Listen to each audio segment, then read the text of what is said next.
சட்டமன்ற கூட்டத்தொடரில் இன்று காவல்துறை மானிய கோரிக்கை மீதான விவாதம் நடைபெற இருக்கிறது. இந்த சூழ்நிலையில் புதிய அறிவிப்புகளை முதலமைச்சர் வெளியிடுவார் என்று எதிர்பார்க்கிறது. கூடுதல் விவரங்களை தருவதற்காக தலைமை செய்தியாளர் சிவா இணைப்பில்.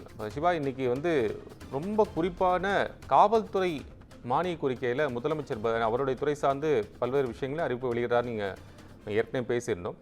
இந்த சூழ்நிலையில் நிச்சயமாக வாரத்துக்கு ஒரு நாள் விடுமுறை விடணும், சங்கம் வைக்கணும் உள்ளிட்ட பல்வேறு கேள்விகளையும் உயர்நீதிமன்ற மதுரை அமர்வுலையும் இது போன்ற வழக்கு நடைபெற்றக்கூடிய அது தொடர்பான அறிவிப்பு எதனை வெளிவரக்கு வாய்ப்பு இருக்கா? கோபால், தமிழக சட்டப்பேரவையில் இன்று காவல்துறை மீதான மானிய கோரிக்கை விவாதம் நடைபெறுகிறது. இன்றைய தினம் நடைபெறக்கூடிய இந்த விவாதத்திற்காக ஏற்கனவே கேள்வி நேரம், வினாக்கள் விடைகள் நேரம் இருக்காது என்று அறிவிக்கப்பட்டிருக்கிறது. சட்டப்பேரவை காலை 9:30 மணி அளவில் தொடங்கியதும் நேரமில்லா நேரம் என்பது வழங்கப்படும். அதாவது 0 ஹவர் என்று சொல்லக்கூடிய எதிர்கட்சிகள் பல்வேறு முக்கியமான நிகழ்வுகள் தொடர்பாக சட்டப்பேரவையில் அவர்கள் கேள்வி எழுப்புவார்கள். அதற்கு துறை சார்ந்த அமைச்சர்கள் பதில் வழங்குவார்கள்.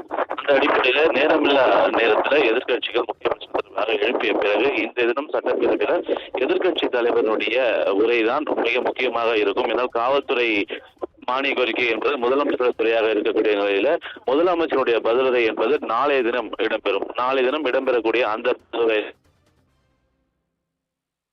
இன்றைய தினம் காவல்துறை மீதான மானிய கோரிக்கையில எதிர்க்கட்சி தலைவர் எடப்பாடி பழனிசாமி பேசுவதற்கு முழு நேரம் வாய்ப்புகள் என்பது வழங்கப்படும். கிட்டத்தட்ட 2 மணி நேரம் எதிர்க்கட்சி தலைவர் எடப்பாடி பழனிசாமி பேசுவார் என்று எதிர்பார்க்கப்படுகிறது.